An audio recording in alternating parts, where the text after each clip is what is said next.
his prosthetist reached out to me and said, Brent, I've got this patient, and he wants to run a marathon, but he's only getting up to about 3 to 4 miles for his training. And if you know anything about marathon training, that's not going to cut it. It's got to be more than 3 to 4 miles, okay? And he just could not get above it.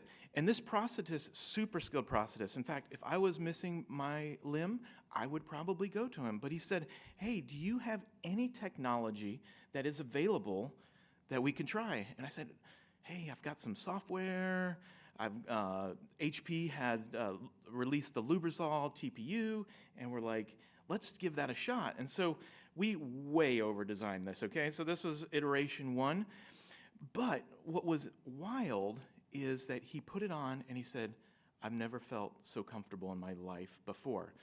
And so the neat thing about that, though, is that we're actually getting into what inputs do we need to get an output like this. Maybe not like this, but something that gets us some function. And so what we found is that we can take an inner surface and a volume and create a prosthesis like this, lattice structures and all.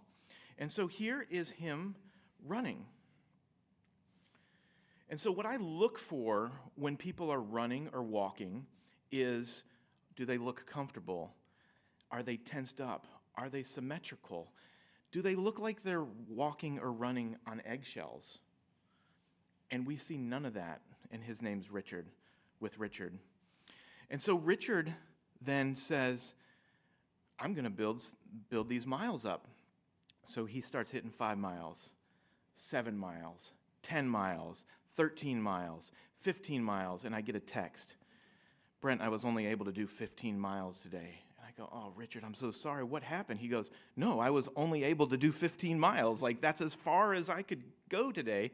Not because I was hurting. I just couldn't physically go any further.